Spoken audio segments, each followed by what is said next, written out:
There goes Mate. Watch out, eh? Mate is attacking. Watch out, because Roglič seems to be starting to lose some position in this group.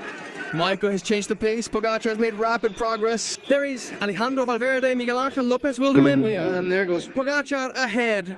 A light rider who wants to make room. Young, brave, cheeky.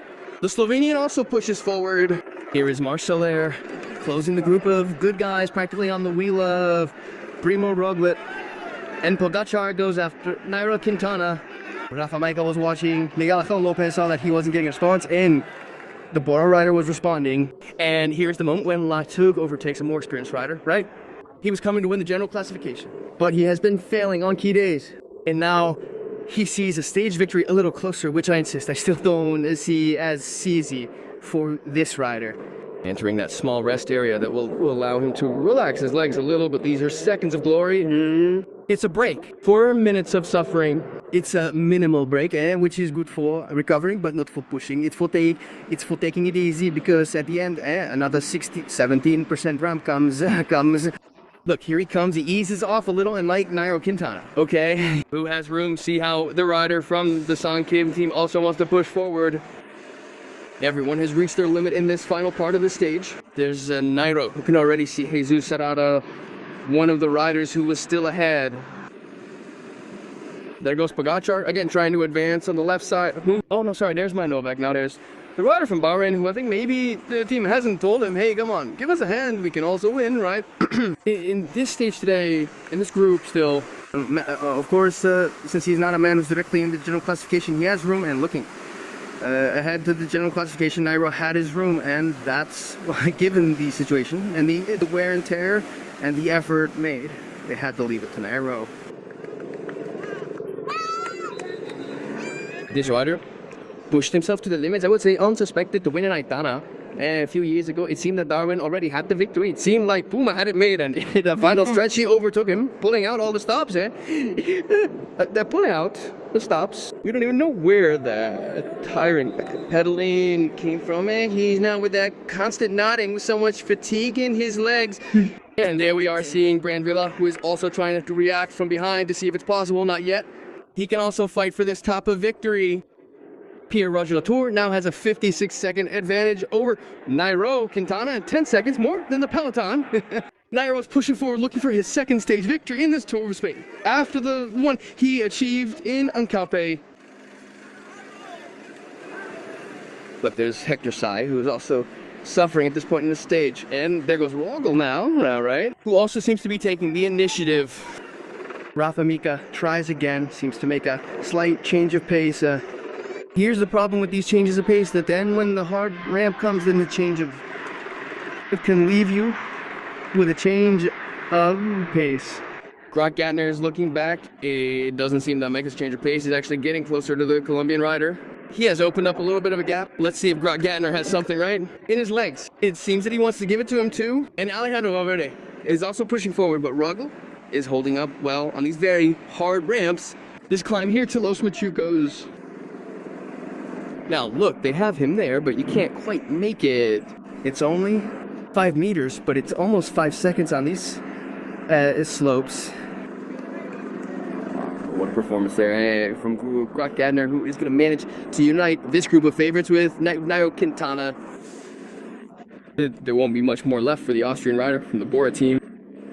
There's Pogacar, who is once again making 107% progress over the Tour with 3.4 kilometers left to reach the top of this mountain pass, and he's starting to have a margin strength, and the good guys are starting to look at each other behind. It's a margin, as we always say, that the Frenchman from the G2R has right now to get the victory. Because here, if Nairo gets away from you and behind you, there's always going to be pace, but at the moment, everyone regroups, everyone takes a breather on this terrain, and that's a breath of fresh air for the escapee. And Pogacar there, he tries, he goes, and Roglič brave. Roglič responds. Alejandro as well. Miguel Ángel Lopez, the one who's in finish, it seemed that he was doing better, or he's there pretending a little bit so that others are the ones who take action in the Pogacar. So 20 years old, only this rider who already won in Kurtalsankam in Andorra. They're about to give up also. Marc, the biggest rider, heavier on these very hard ramps of this climb. A minute difference. And here it is, another hard terrain. Here the road starts again with ramps always close to 20%, but very constant. That is to say, you can go from 15 to 20 to 21% and so on for almost 1 kilometer. Sergio? Mateo Fabro, and look, entering there in the area of the striped cement. Tremendous set. The effort the riders have to make here with half a Tour of Spain already in their legs. Practically stopped. Closed a lot. It has closed a lot. He has to look for the furthest part of the ditch to smooth out these very hard ramps. And then the cement is that bump, that it is true that when it is wet, it helps to roll. But in these circumstances of fatigue, it still gives you the feeling that you lack strength there, your body at the limit, right? Almost finding pleasure in the pain, right? In the suffering. These riders climbing these ramps to this mountain pass here in Cantabria de los Machucos, he is climbing very well, right? Yes, I see him with options to be able to fight for the victory here too, and he starts to pull cousin Roglič in, Nairo, Quintana. There was Kelderman also behind, and Miguel Ángel Lopez. Be careful, the Colombian is suffering. Be careful, the Colombian is suffering. And there goes Roglič with Pogacar and with Alejandro Valverde. And they want it to be a Slovenian festival. The two compatriots on different teams. One to consolidate his greater red, and the other in that fight and that struggle he has to get into podium options. Well, be careful, because we thought that this was a day when Roglič was going to suffer, and in the end he could end up making his rival suffer, which would be a hard blow to the race, morally. There's Nairo now, giving way after that attack that changes the pace that logically come at a cost on a climb as tough as this one. There's Miguel Ángel Lopez, also cut off by Marc, and that's where that trio has formed. Bravo, Alejandro. The truth is that the world champion is an impressive thing, isn't he? This rider is impressive on these climbs that, well, adapt well, don't they? Also, to his characteristics, well, let's remember, 39 years old for the Mercian rider, 467 seconds. There they are, pushing him again on this section of curve that is impossible for the French rider. This is where you enter that agonizing effort that all riders have. You enter this area of scratched cement again, and you have the feeling, but if I just pass through...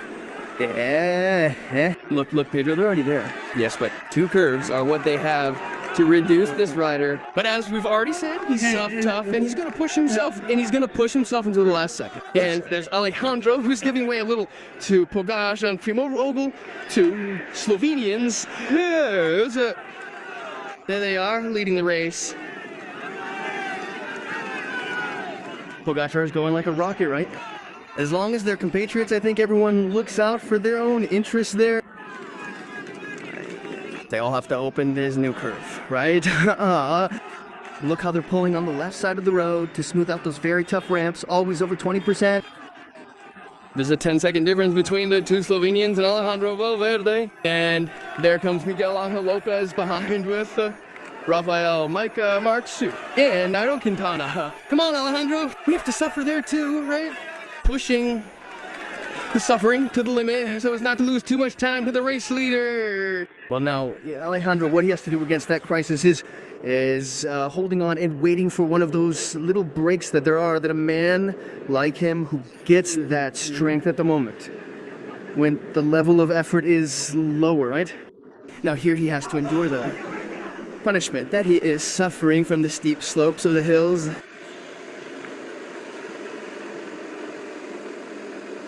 Well, here is a festival, as we say, riding at its own pace. It is a mountain pass that must be climbed at his own pace. There, Roglič is holding on to him for the moment, and seems that the truth is that Rog never knows if he is pedaling well or not, because he did not show it in the Giro d'Italia.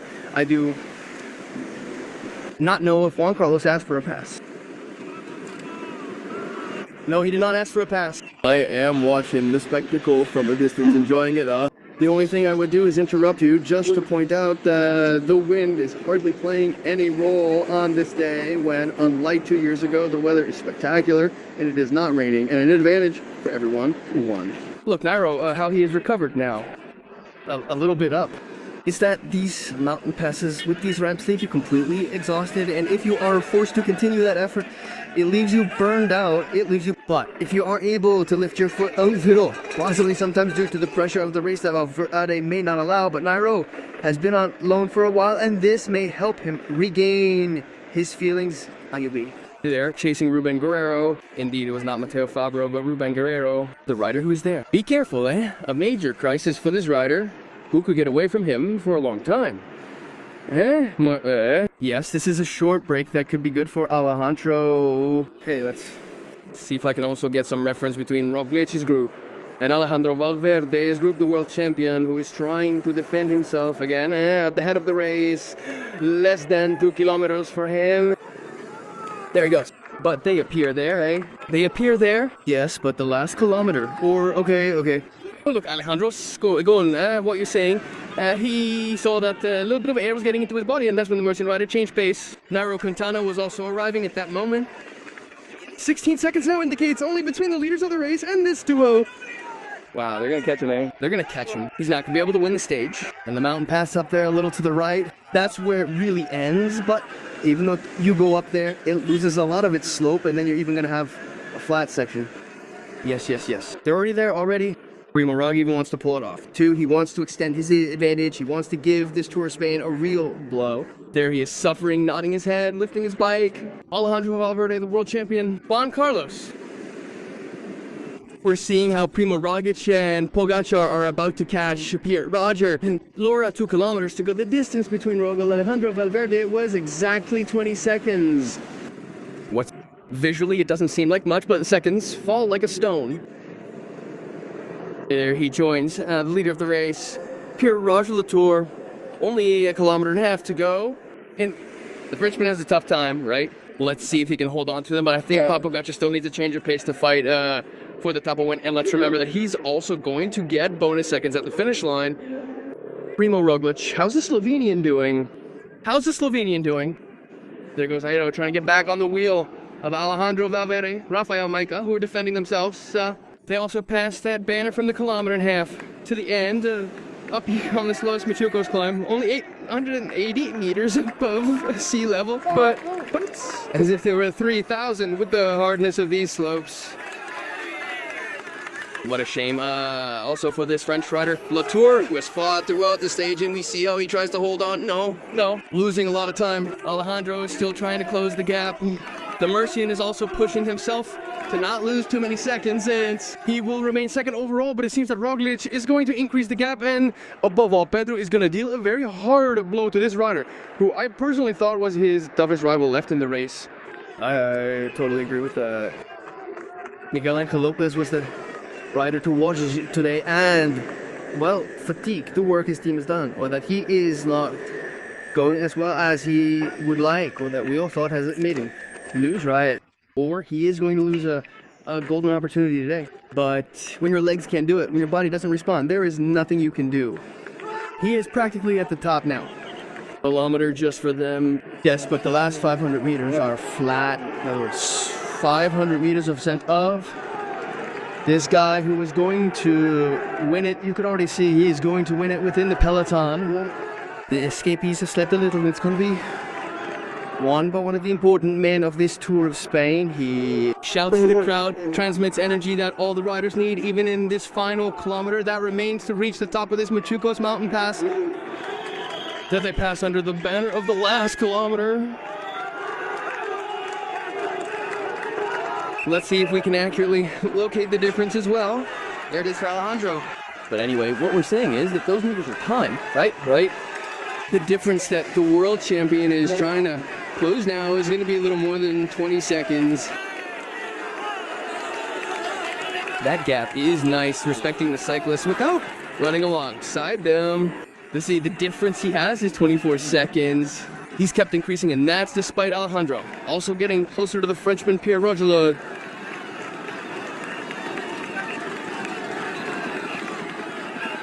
They're already in that more comfortable zone that Pedro mentioned earlier. The stage is going to go to Pogacar, I think, right?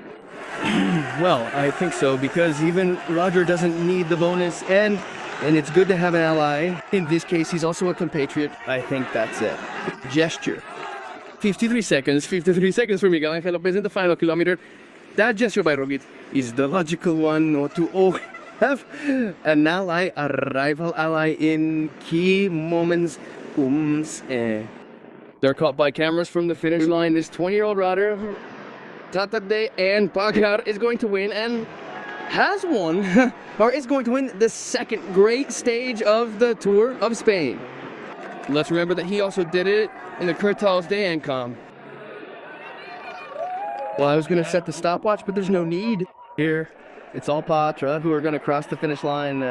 Watch out for those last curves for Pogacar, who sees the finish line there. And indeed, I think he knew that he wasn't going to challenge him, and he has achieved victory. Last year, he won the Tour de la Venue, and this year, he is winning with the best here in the Tour of Spain. Let's see the difference, because Pogacar is also going to advance in that general classification, and as you can see, wow, they are going to be great, right? They are going to be great. I think the last ramp was a bit long for Alejandro, because we can see how Nairo Quintana is now getting back on his wheel. I don't think they're going to make up any more time. The difference between Valverde and Quintana will be 27 seconds. Let's also see the finish line now. Here comes Miguel Ángel Lopez, the Colombian from the Astana team, who, as we said, I don't think could have expected such a hard blow as the one he could suffer today, surpassing 50 seconds. No, he won't surpass a minute PR. 100 meters, 1 minute. 1 minute will hit him there as he crosses the finish line. 1 minute and 1 second. The Astana team rider, Ibran Vila, Marc and Wilco Kelderman enter. And now, here comes Ruben Guerrero with Steiner, who coming from behind has also managed to cut a lot of time in the general classification.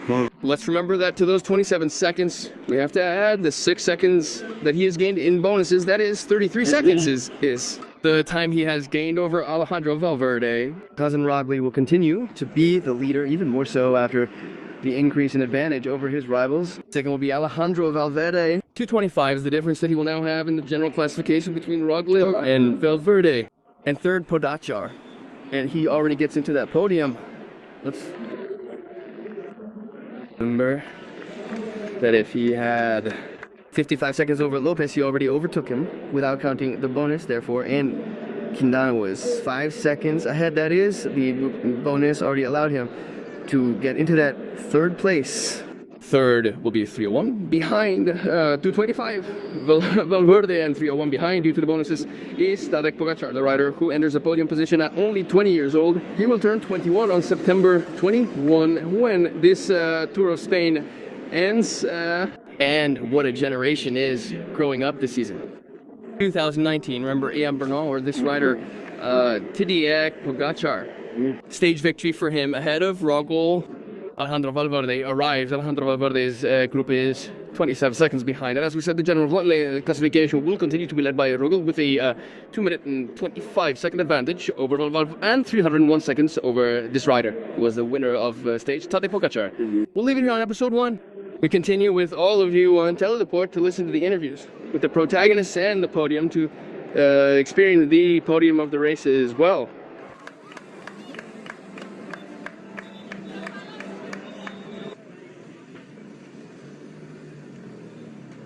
Well, the Machuco's stage really was a sensational one. The second time that the Tour of Spain has done it. A day in which, as we have seen, Primož Roglič has had no problem defending that biggest red, even widening his gap over his closest pursuers. The truth is that they're, just like we see Quintana, who has wrapped up warm in that stage of doing rollers, to go, well, releasing, right, those scuffs that you have after this very hard climb with those 28% slopes and, well, and above all, a stage that has been lived in the last 60 kilometers with a real superhuman level. There you see how the general classification looks. As we said, Valverde loses a little time, those 27 seconds, plus the bonus that Roglič has achieved to Pogacar, who manages to place third at 301. Ángel Lopez, who can be said to have been the big victim in this fight for the podium at 318. Quintana with that attack preparing the ground for Alejandro Valverde. Valverde couldn't, but in the end, these very hard slopes, and at a stage you remember, Especially this last one, and the pace at which it has been lived has left a lot of fatigue. And Miguel Ángel Lopez, who has lost block time and positions. And the moment of the last 100 meters with Pogacar. Yes, I think that, well, maybe it's logical, maybe they mentioned it at some point, but for Roglič, it was to increase the difference over his rivals, to give the race a boost more than just the time which he achieved, which is always good morale, to say, try whatever you want, I'm the strongest in the race. And well, then having that fellow countryman ally of his, Padge, who could come in handy, not having him as an ally in any moment of crisis that could happen in the next stages of the tour. Here the Machucos, as you can see, very close from the air there, you can see the city of Santander, and a day that has responded to very high level cycling, and fortunately the weather has also been good for watching this great spectacle. Look how Nairo's watch, Roglič, everyone taking advantage of these moments, right? To get a little lactic acid out of their legs. Always the bikes ready there to relax a little. That tremendous effort that the riders have had to make. And there we see Pogacar, so excited he can hardly believe it at 20 years old what this guy is doing here in the Vuelta. And as we were saying, Martin was so quick to renew his contract and ensure his continuity. I think he signed until 2023, right? And we are seeing, Pedro, a brutal talent. You were saying, right? The truth is, confirmation, right? People with a huge future, but they are confirming themselves in the professional ranks. Since the Pogacar today, as he did in Andorra, Gambernal, winning the Tour, and then also that other young jewel of Belgian cycling, Evenepoel. I mean, it is often scary, isn't it? When a rider of the level that Bernal did in the Tour shows up saying, watch out, they're 22 years old, what a future awaits him, and how boring it might be for others given his dominance. But anyway, I don't know, for whatever reason, he's never been alone, right? A great rider always has to be accompanied by great rivals, and, well, at the moment, because of his youth, right? It seems like Pogacar and Venezuelan Carlos Roma, right? Yes, we always talk about it. Yes.